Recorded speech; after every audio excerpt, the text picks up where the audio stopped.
We announced our son would be named Jeffrey. My sister named her baby the same, and our family turned against them.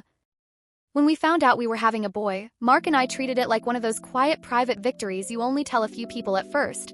We'd been trying for a while. The pregnancy felt like a slow, stupid miracle. We argued about names for maybe 2 nights before we both stopped and said the same name at the same time, Jeffrey. Landed like the right key in the lock. It wasn't flashy, no celebrity echo, no weird spelling, just Jeffrey. We liked that it could be Jeff or Jeffy if he ever hated the formal version. My mom, Linda, loved it. Mark's mom teared up. Felt perfect. A week later, we made a little Instagram post. Nothing huge, just a photo of the nursery paint swatches and a caption that said, "Waiting for Jeffrey Blueheart," with a tiny heart. We used a private family account where most of our relatives followed us. My sister Rachel, her husband Brian, our parents, Mark's siblings. We didn't expect any drama.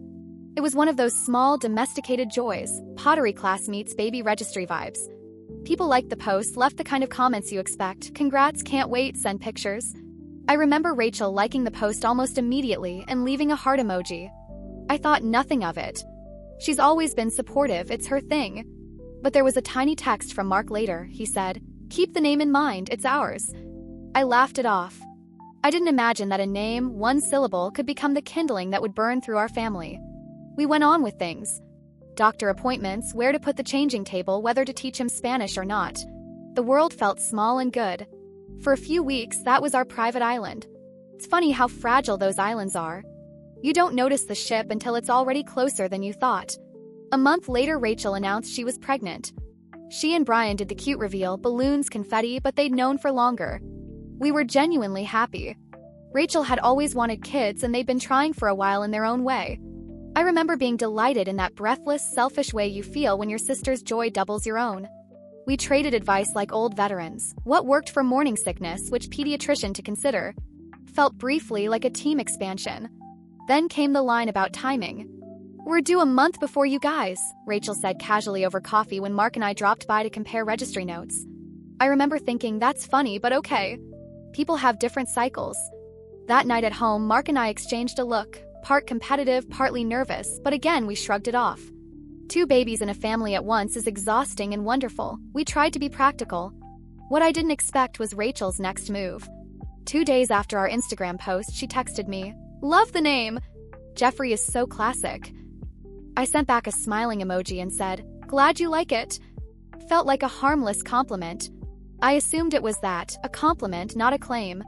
But then, a week later, she sat Mark and me down with Brian and said, unblinking, "We've decided, if it's a boy, we want to name him Jeffrey too." I remember the air shifting like someone had quietly opened a window in a stifling room. I laughed first because I didn't want to make a scene. Rachel smiled, like she imagined this would be a sweet familial tradition. Brian looked uncomfortable but didn't counter. Mark's jaw tightened. "You saw our post," he said flatly. Rachel's smile wavered for a second and she shrugged like it was no big deal. It's a name. People share names. But the thing was, it felt less like coincidence and more like appropriation, and that word landed colder than I wanted it to. The conversation ended awkwardly with Linda, my mom, stepping between us and saying, "It's a name. Don't be dramatic. Sisters should share things." She sounded like she wanted peace, and at that point peace felt salvageable. But the seed of something sour took hold in me. After that dinner, the tone between us changed to a quiet, simmering thing. I couldn't tell if Rachel meant to be malicious or if she'd truly not thought through how it would feel. In the mornings, I'd catch Mark staring at his phone, fingers hovering to text someone and then not sending anything. I found myself rereading Rachel's posts for subtext. I know it sounds petty, searching for hint of motive in throwaway comments, but once you feel slighted, your brain wants evidence. We tried a couple of direct approaches. Mark called Brian once on a Friday and carefully asked if they'd considered another name. Brian hemmed and hawed. He said, "We haven't picked yet, we like a few options." He sounded genuinely uncertain, and that helped me breathe a little. But then Rachel texted me a gif with the words, "Jeffrey is a classic," and a laughing emoji. Felt like a nudge. Family events, the atmosphere thickened. Rachel was radiant about her pregnancy in ways that now felt performative. Linda, our mother, tried to be the peacemaker. "It's silly," she'd say, patting my hand. "We can't fight over names. Babies will be babies." But she also said in private, "Names matter. That's how you carry a memory." That was the line that confused me. Was she saying it doesn't matter, or that it did? She'd hold both truths in her mouth without resolving them. I began collecting timestamps and screenshots, not out of plan to broadcast anything, I told myself, but because I wanted a record in case this escalated. Such a weird domestic paranoia, saving little digital echoes of a family argument. You don't imagine yourself doing it until you are. I'd never thought a name could feel like territory, but apparently it can. I tried to sleep, and mostly I failed. The births came fast and messy in their own separate ways. Rachel went into labor a month before me, exactly as she'd predicted. They had a swift delivery at the local hospital and posted a photo on Instagram within hours. A tiny baby wrapped in a blue blanket, the caption, "Welcome Jeffrey." It was curt, photo only, no long explanation. Comments flooded in, congratulations, hearts, the usual cascade. My stomach dropped like a weighted thing into an ocean. I felt a cold hollowing, like the rug was pulled under my feet. I didn't respond online. I texted Rachel, but my words were smaller than the emotion inside me. Congratulations, I wrote, short and formal. She texted back, thanks. We love the name too, smiley face. I stared at that message for a long time. Brian messaged me later, tone slightly apologetic, offering to help with anything. I didn't accept the offer. Instead, I called Linda. She picked up, and I could hear the faint clatter of her teacup. It's done, I said. They named him. There was a long silence, then she murmured, oh, honey. Mark and I spoke that night for hours. We measured options. File a complaint? That sounds absurd. Name our son something else? Unthinkable. Believe it and pretend it didn't matter? Impossible. We were both muddled, furious, hurt, embarrassed in a way that felt public. In the end, we decided to give ourselves space and not make a scene. We wanted our son's name to be something we could claim without the family fracturing further. But there was an undercurrent of something sharp, of boundary crossed. The online angle complicated things. Cousins and acquaintances started asking in DMs, is it true you named your son Jeffrey too? People assumed there'd been some confusion or a sweet coincidence. I felt like the victim of a story rewriting itself. It was petty and small and heartaching, but also deeply consequential in the social currency of our town. When our son arrived a month later, we named him Jeffrey anyway. Felt like reclaiming something that was ours. We posted our photos captioned, our Jeffrey is here blue heart, and the comments came, some confused, some sympathetic, some neutral. Within days, the tension in family life that had been simmering found a new outlet, open argument. At my sister's baby shower, someone had muttered that it was awkward. At family dinner, someone else tried to smooth things over by saying names repeat in families all the time. But this escalated into an actual live argument after the second baby's posting. Rachel confronted me in the kitchen while everyone else hovered nearby. Voices rose, people took sides, and my mother, Linda, stepped between us and said, almost pleading, this is important to you both, and that is why you should talk like adults. It was one of those moments where the mediator's phrase felt like fuel. She acknowledged it mattered, and acknowledging that gave the argument oxygen. It wasn't a huge public meltdown, but it was raw and ugly in a way that settled into the bones. Rachel insisted it was just a name and that we were overreacting. I told her it wasn't just the name, it was the timing and the feeling of being sidelined. Brian tried to soothe, but his words landed soft. Mark was quiet then, harder to read. After the argument, our family conversations went flat.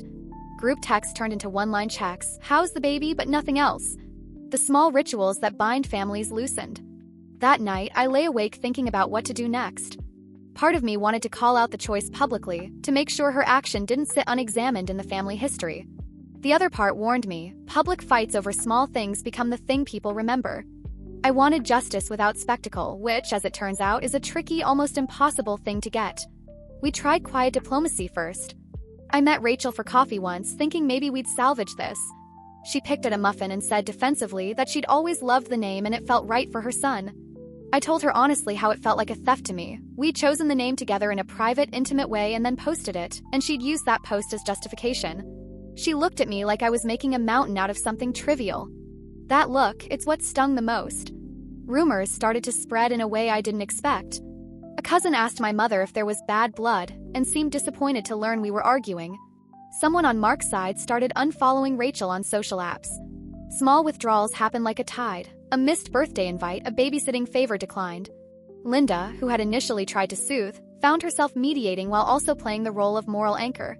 She said things privately that she wouldn't say in public. Names are heirlooms in our family, she told me once, and I felt the scale tipping toward me in family lore.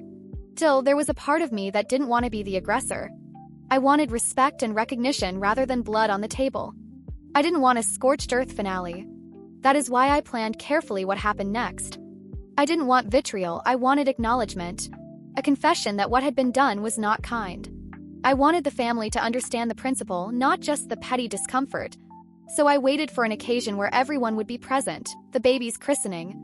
I wanted witnesses because homework-level quiet over texts wasn't working. I wanted the context and the weight of our shared history in the room.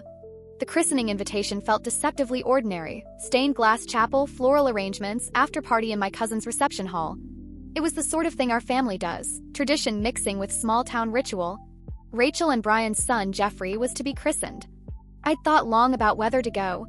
I wanted to be there for the family facade, but also to have an audience where words matter and context is harder to ignore.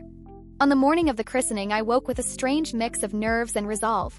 Mark packed the diaper bag and kissed my forehead like he was briefing me. "Say the truth," he said simply. I didn't want to sound vengeful.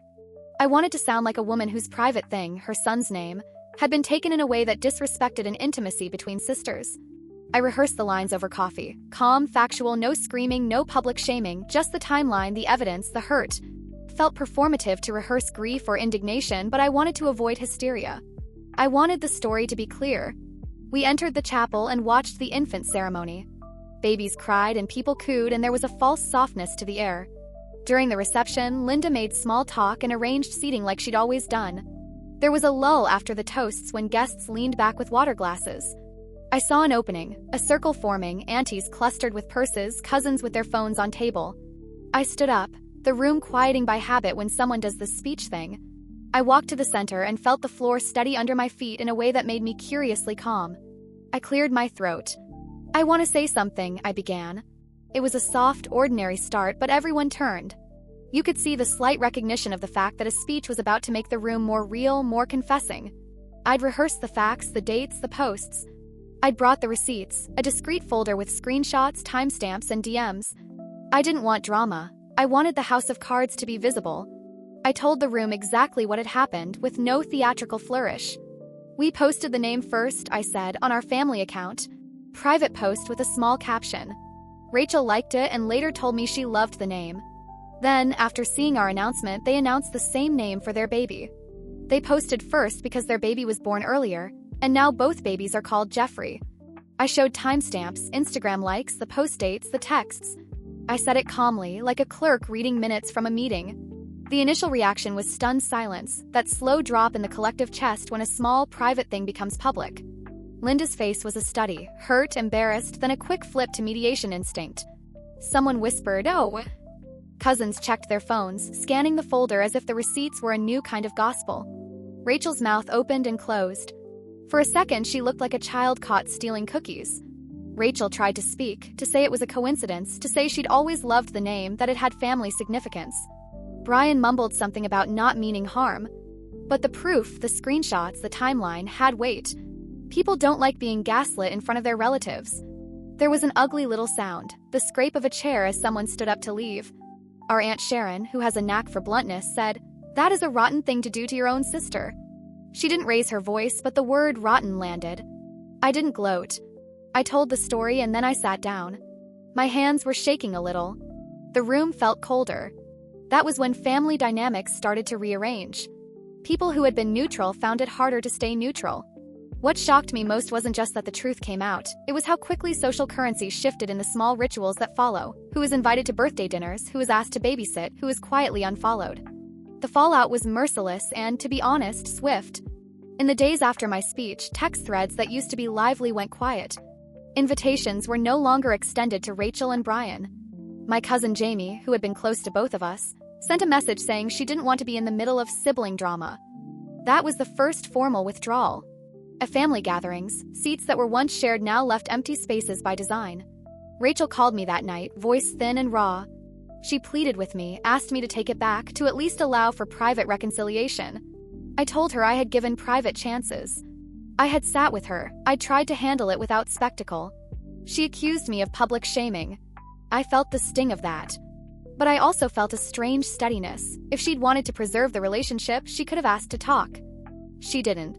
Our parents, distancing themselves slightly at first, soon took different positions. My dad, Robert, was quietly angry. He stopped answering Brian's calls. Linda tried to stay neutral, calling both of us to check in, but the practical reality was that relatives who'd been previously enthusiastic about Rachel began to avoid making eye contact. Someone won't bring a casserole if they sense drama. These gestures are small, but they accumulate. Rachel and Brian found themselves increasingly isolated. The only people who publicly defended them were their own parents, my in-laws, who said family should stick together regardless. That made the contrast sharper. I don't celebrate people's pain. What I wanted was recognition and an end to the erasure of our private choice. But watching Rachel go from center stage to periphery was strange and sad. She reached out several times in the months afterward, but fewer and fewer people answered. Home starts to feel smaller when your social scaffolding is removed. I did not expect to feel relief tinged with guilt.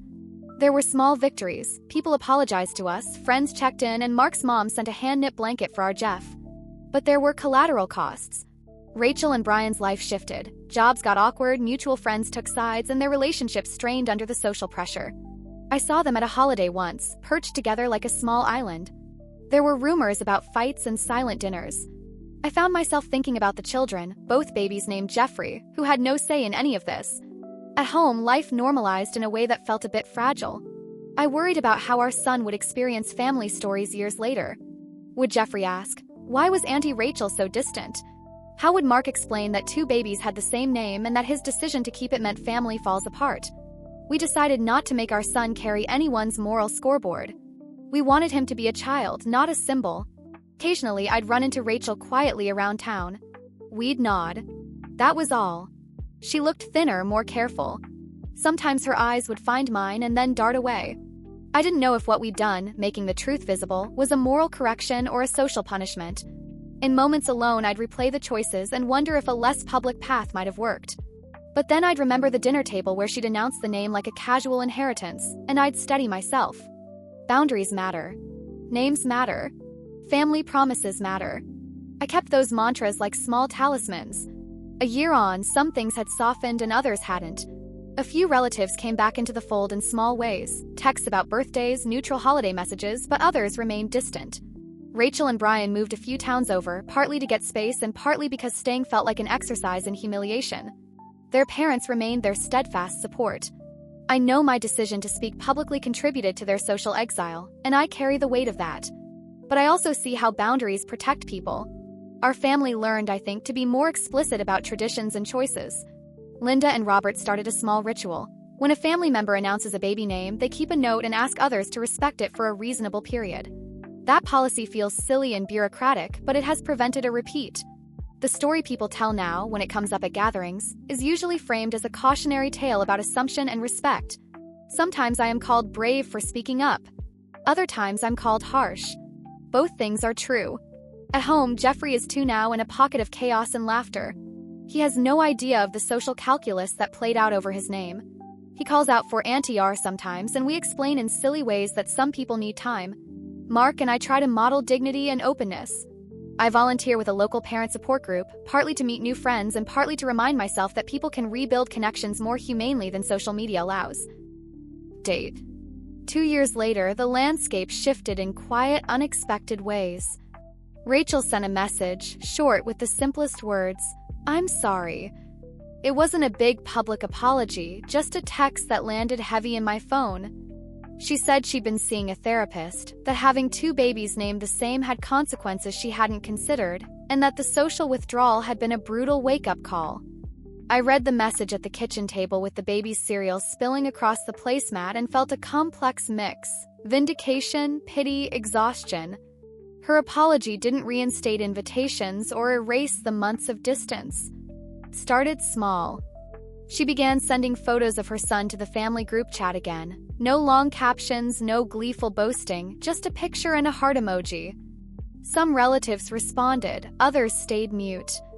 Her father called once to thank me for being firm and to say they were sorry for the pain it had caused. That felt unfinished but honest. Rachel and I met for coffee once, brief, awkward, but human. We didn't unpack everything. We spoke about the kids, about sleep deprivation, about how public life and private decisions had collided. There were apologies made and accepted in small measures. It wasn't a Hollywood reconciliation. It was two adults acknowledging harm and trying to be practical for the sake of children who should not be collateral damage. What stayed with me most was that the social consequence had forced a conversation about respect and boundaries in our family. It led to a small change. Now, when someone posts a baby name or an emotional milestone, people pause before replying publicly. They call first. That, oddly, may be the best outcome. Cost was real, the strain on Rachel, the quiet months where people took sides, but the net effect was a more transparent family culture. I don't revel in the isolation Rachel experienced. I still feel pangs of guilt when I see her son's face in photos. But I also believe that protecting small intimacies, like a name chosen in private, matters. My hope is that both Jeffreys grow up loved without taking on adult quarrels. If years from now our families are friends again, it will be because people chose repair over punishment. For now, we live with the consequences and, I think, try to be better because of them.